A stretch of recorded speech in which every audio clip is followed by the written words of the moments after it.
And welcome to ColdFire Remastered Radio, dear listeners. Please gather around our worldwide parlor room. My name is ColdFire. I am many things, but at this moment, I am your host and audio engineer of ColdFire Remastered Radio. I like to remaster old radio plays. I'm not a company, nor am I a degree-holding professional. I'm just simply a Montanan artist that loves to restore old things. Here I restore radio plays. I remove tape hiss, static, and enhance the vocals, removing layers and layers of recording over decades. In today's episode, we venture into a classic radio sci-fi show called X-1. This particular episode is written by a hero of mine, Ray Bradbury. This particular story was the inspiration for the very first Star Trek episode, so old that it didn't even have Captain Kirk in it.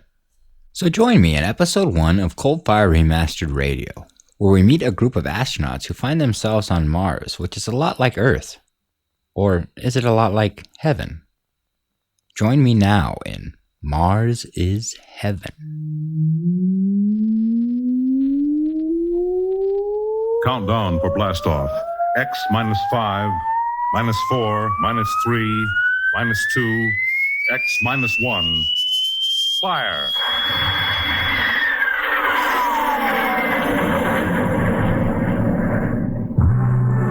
From the far horizons of the unknown come transcribed tales of new dimensions in time and space. These are stories of the future, adventures in which you'll live in 1,000,000 could-be years, on 1,000 maybe worlds. The National Broadcasting Company presents X minus 1.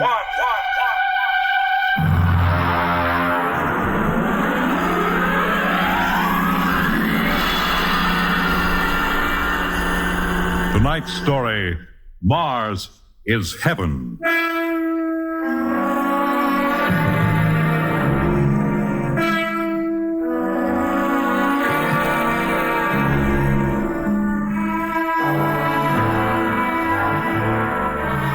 When the first space rocket lands on Mars, what will we find? Only the ruins of a dead and deserted planet? Or will there be life? Intelligent life in some strange form that we can only imagine? Will we be welcomed with open arms? Or will the Martians treat us as invaders? Only one thing is certain. Someday, a giant metal ship will take off from Earth to travel through the black velocities, the silent gulfs of space, to descend at last into the darkness of the upper Martian atmospheres. And on that day, man will finally know the answers. The day we first land on Mars.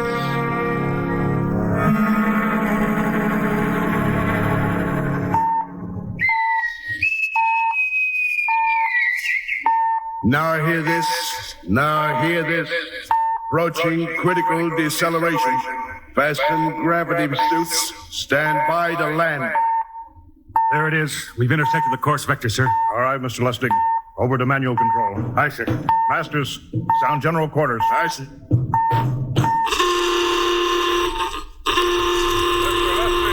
What do you make of the terrain? There seems to be a heavy ground mist, Captain. We won't be able to use the infrared lights. And we'll have to come in on radar. Isn't that a little risky, sir? Landing in the dark? I'd rather run the danger of a blind landing, Lieutenant, than come in without the cover of darkness. Remember, we don't know what kind of reception is waiting for us down there. Airspeed 500. Altitude now 4,000. Bridge to engine room. Stand by for deceleration. Fire forward tubes 1 and 3.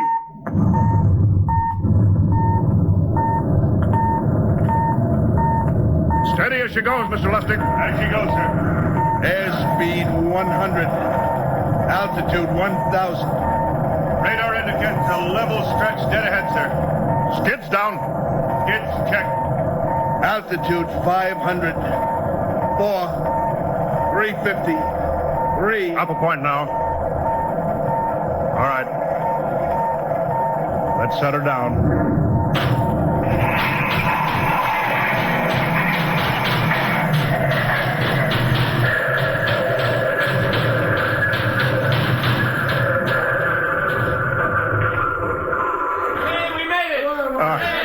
Cut the power. Masters, pipe battle stations. Aye, sir. All secured, sir. Well, gentlemen, we're now on Mars, April 20th, 1987, 4:33 Greenwich time. Enter that in the log, Masters. Aye, sir. Well, gentlemen, it's less than 2 hours till dawn. As soon as it's light, we'll send out a landing party. Masters, get me an all-over hookup. We're all set, Captain. Now hear this. All right, men. The smoking lamp is lit. Well, we're on Mars. The first man shipped from Earth to land here. We don't know what we're going to find or what dangers we may face. We're 17 men on an alien world. And it's up to us whether we ever get home again. The next few hours should tell the story. And I want instant obedience to all commands. I'll court-martial the first man who doesn't jump to when he's ordered. And one other thing. We may be on Mars, but this is still a United States naval vessel. Officers will conduct a personal and weapons inspection in 1 hour. That's all. Inspection, Captain. Now? Mr. Lustig, we've got an hour and a half to sweat out before we find out what's outside that airlock. I'd rather have a man worried about his stripes than about what's waiting outside on Mars.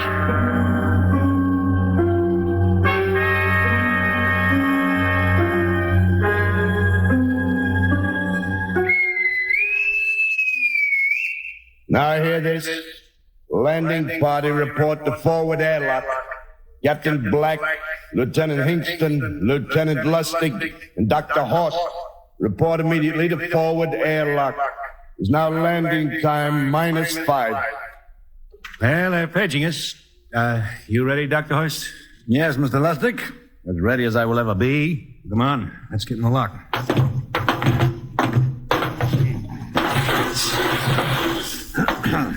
Hingston, Lustig, and Horst reporting in the airlock. Very well, sir. The captain will join you. 4 minutes to go. At least the captain would get here. What difference does it make? I just want to get it over with, that's all. Anybody got a cigarette? Yeah, I think you're smoking too much, Lieutenant Lustig. Are you nervous? I offer you, Horst. Wondering what's hidden outside underneath that ground mist? I've been giving it some thought. It'll be very interesting to find out. A very unusual planet, Mars. Why? It has an atmosphere. A wonderful thing, an atmosphere. Where you find one, you find life. You mean Martians? What do you think they'll look like? Who knows? Intelligent life can take many forms. You mean they may have green skins and eyes on stalks or something? The comic book conception is possible, of course. Or they may have developed far beyond us. Perhaps they have a science that can produce weapons far more dangerous than our atomic missiles. You think we may have to fight our way out? After all, we are invaders. Now hear this. Landing time -2. All right. We heard this. You know what I'd like to find outside that airlock? Good old Illinois. Ever been there, Lustig? Only Chicago. You ought to see my hometown. Green lawns, big white houses. Sounds like my hometown. My grandmother used to have one of those iron deer on the lawn. Every Halloween, we'd paint another color. One time, we painted it black and white like a Holstein cow. Where does your family live, Dr. Horst? I have no family. When I was a child, they were gassed to death in the Dachau concentration camp. Tough. No, it has its advantages. I have no ties on Earth. Nothing to lose now. I imagine I'm the only one on board who is free to enjoy our present peculiar position. All right, Masters, you can button it up now. Aye, sir. Well, gentlemen, check your sidearms. In 1 minute, we'll be the first men to set foot on Mars. Quite an honor, eh? As long as the medals are not rewarded posthumously. Still uneasy, Dr. Horst? Captain Black, I've been uneasy ever since I can remember. On Earth and on Mars. Well, 30 seconds. Give me the intercom phone, Lustig. Yes, sir. Masters, Aye, sir.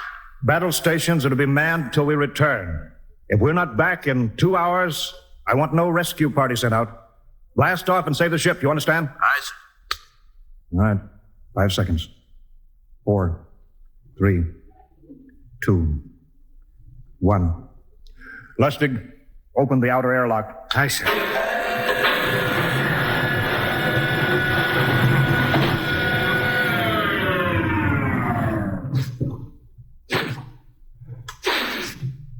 It's fresh air.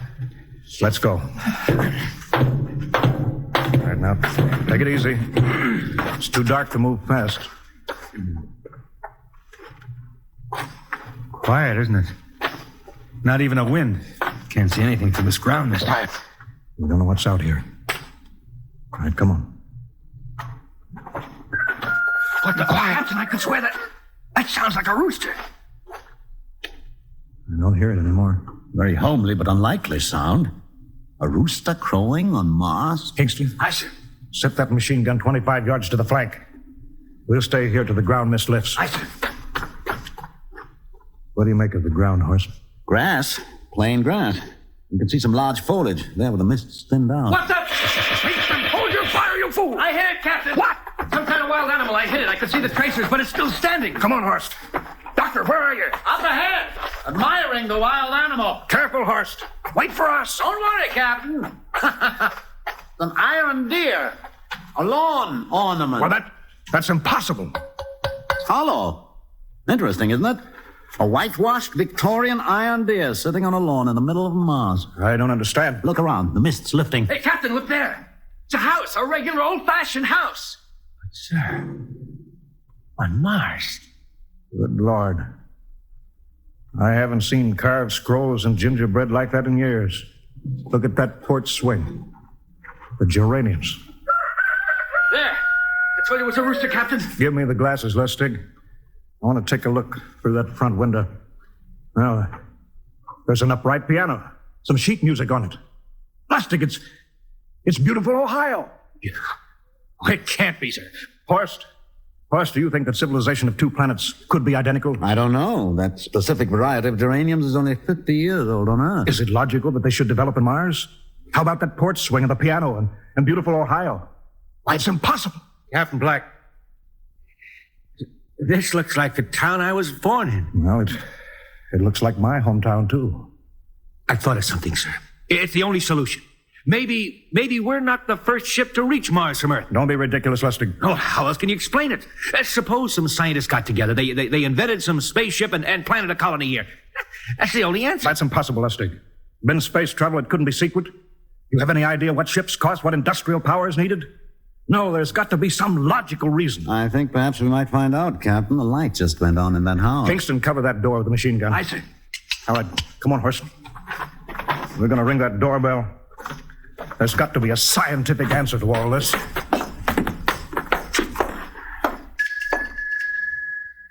There's something moving in there. Stand back, Horst. Give me a clear shot. Are you sure a bullet can stop a Martian? Steady now. Can I help you? If you're selling anything, it's much too early. No, wait just a minute. What town is this? What do you mean? Are you census takers? No. We're strangers here. We want to know how this town got here. Is this a game? No, it's not a game. We're from Earth. From where?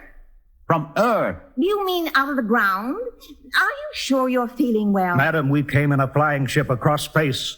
We're from the third planet Earth. This is Mars. Now do you understand? Mars. You go away now, you hear? I'll call my husband from upstairs and he'll chase you. Go on. But this is Mars, isn't it? This is Green Lake, Wisconsin, in the United States of America.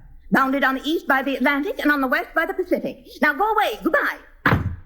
Horst, do you suppose it's really possible? I've got to find out more about this. I told you I'd call my husband. Now you go away. You've got to tell me one thing first.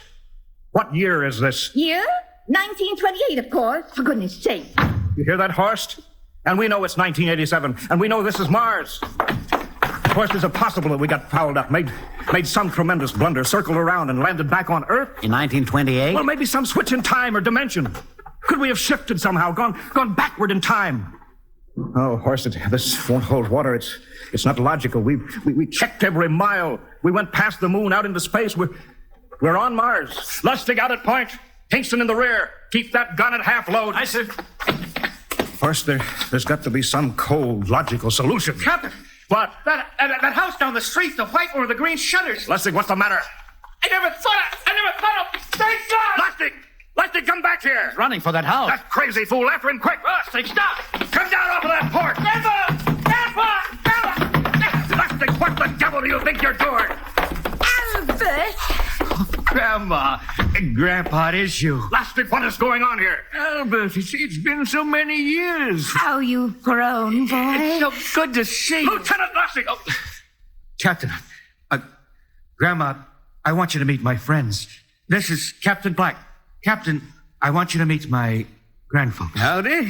Any friend of Albert's is a friend of ours.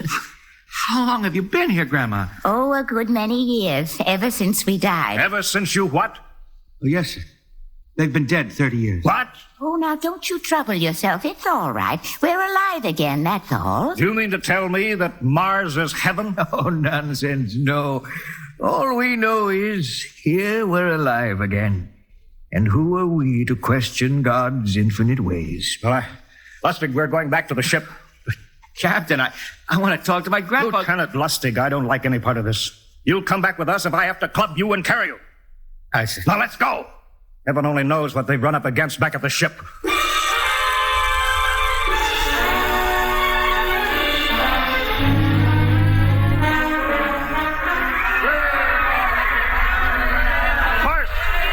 Crowd around the ship. Looks like we're being welcomed with a celebration, Captain. Celebration! They've abandoned ship. Every port is open. No guard set. You, master! Hiya, Captain. Meet my old dad. Dad, that's Captain Black. He's not a bad guy for an officer. Higston! What's it? Bring that band back. Use force if you have to. Excuse me, sir. There's my Uncle George. Higston! I'll be right back, Captain. Uncle George. What the devil is going on here? Sir. They've all found friends and relatives. They're all here. You're right, Captain. I found it. The whole crew's out in the crowd. But I gave orders. Definite orders. You don't understand, Captain. I understand mutiny. I don't care how many relatives show up. I'll have discipline. Johnny, you old son of a gun. It's you. Edward. Yes. It can't be. Oh, of course it is. Johnny, Ed. you old... Ed. Dr. Horst. This is my brother, Edward. How do you do? Hello, sir. It's wonderful to see you, Edward. Look, I've got to get back to my ship. Oh, Johnny, wait. I almost forgot. Mom's waiting at home. Mom. Yeah, and Dad, too. Mom and Dad are alive? Then you're real, Ed. Well, of course. Don't I feel real? How's that, huh? Why, Ed! We've got lunch for you, Johnny. Mom's making corn fritters. Dr. Horst, haven't you found anybody? No, Captain. I have nobody. Well, then you come on home with me, right, Ed? Why, sure.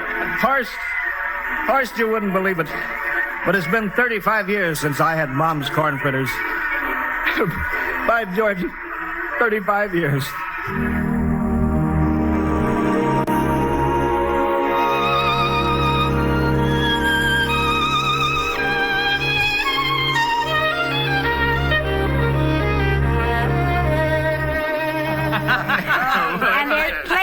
In the kitchen, so don't hold back, Johnny.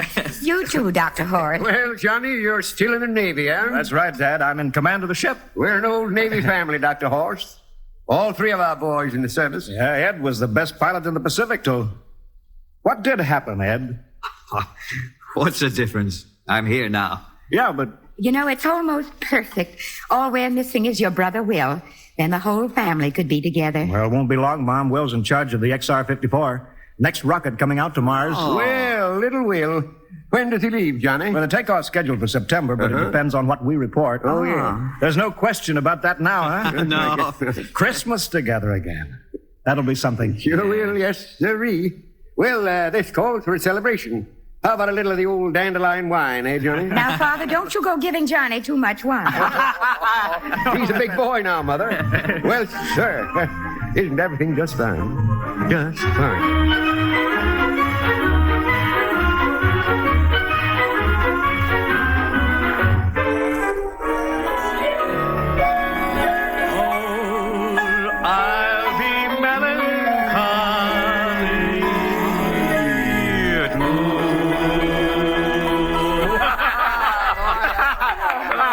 One again. again, will you, Ed? Oh, sure.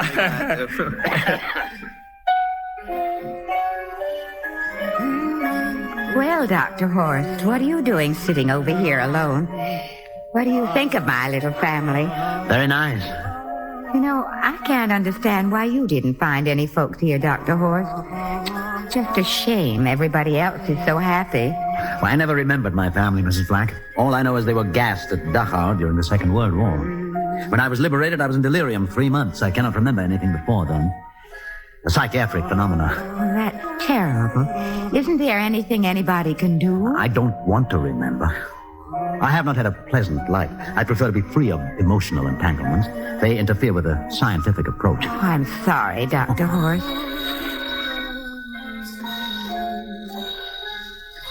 Well, I'll get it. That's our ring, long and 3 shorts. I remember that. Well, maybe we'd better call it a night. You must be getting tired, Johnny. I'd better be going back to the ship. Nonsense. You stay the night. We insist. I just couldn't rest thinking of you all alone on that ship. I'll be all right. Well, good night. Oh, wait a minute, Dr. Horst. That phone message was for you. Me? Yes, that's right. A message from Anna. Anna? I don't... Well, there, she must be an old friend. Isn't that nice? I don't... You sure it was for me? I don't remember any Anna. Well, she asked if you were better. Perhaps she's someone who knew you at Dachau. Anna? She said she's coming over here first thing in the morning. So you'll have to stay over. Yes, Well, that settles it then. You stay here, Horst. You can bunk with me in my old room. Yeah, but Johnny, we thought you'd like to be with Edward. So you could talk the way you used to. Well, we can't put Dr. Horst on the daybed. I think we better share the room tonight. Be plenty of time for talking, Ed. Yes, I guess so. I suppose I better drop back to the ship. You know, Ed, security check. But why do you have to do that here? I don't know, Mom. There's no good reason, I guess. Well, suppose we skip it tonight, eh? Well, good night, everybody. Oh, it's good to have you home, Johnny. It's good to be home, Mom.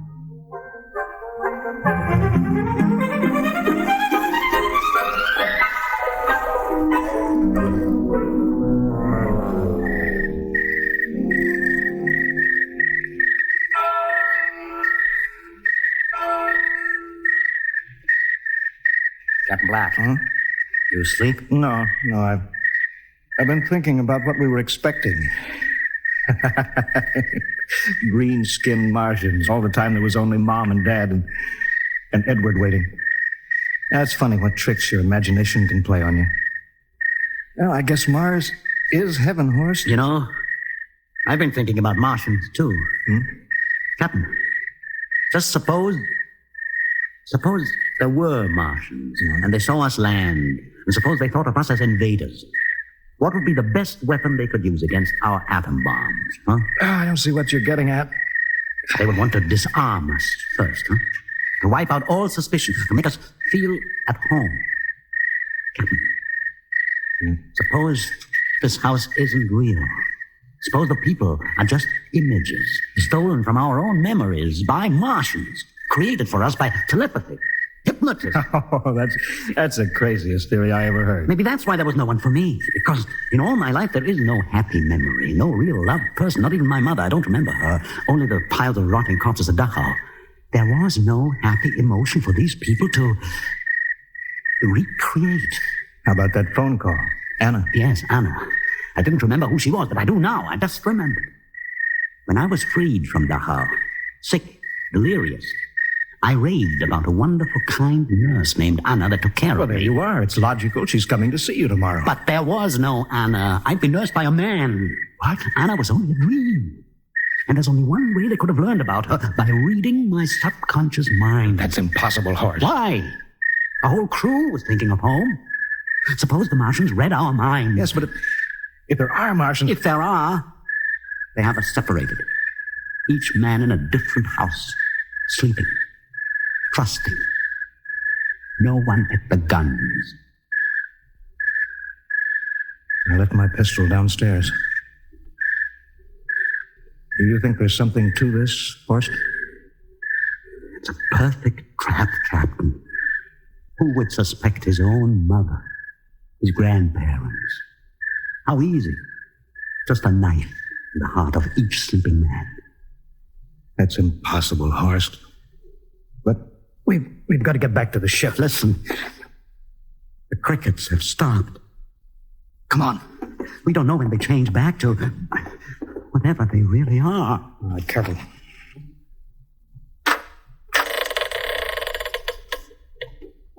Where are you going, John? Ed, we wanted a drink of water. That's all, Ed. You're not thirsty, John. You don't want a drink. Look out! You don't want a His drink. face! It's changing! He's a marsh! Run, horse! Run! You can't get away, John. This way, horse! Horse, where are you?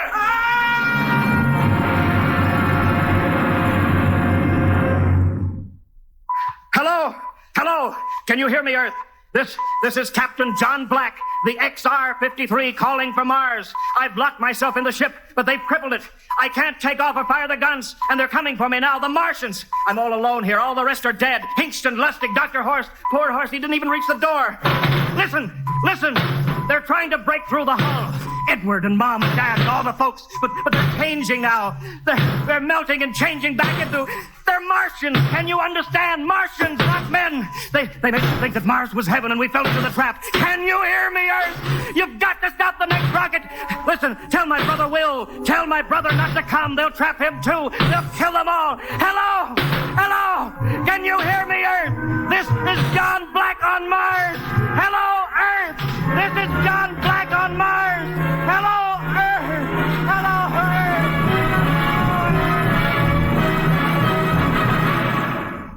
Tonight, X-1 has brought you the science fiction classic, Mars is Heaven, written by Ray Bradbury and adapted for radio by Ernest Kenoy. Featured in the cast were Wendell Holmes as Captain Black and Peter Capell as Dr. Horst, with Bill Zuckert as Masters, Bill Lipton as Hinkston, Margaret Berlin as the old lady, Bill Griffiths as Edward, Ken Williams as Lustig, Ethel Everett as Mom, and Edwin Jerome as Dad.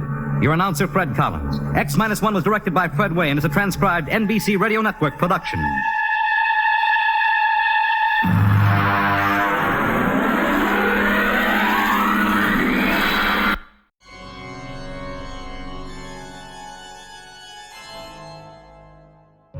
This enhanced radio show is brought to you by ColdFire Remastered Radio.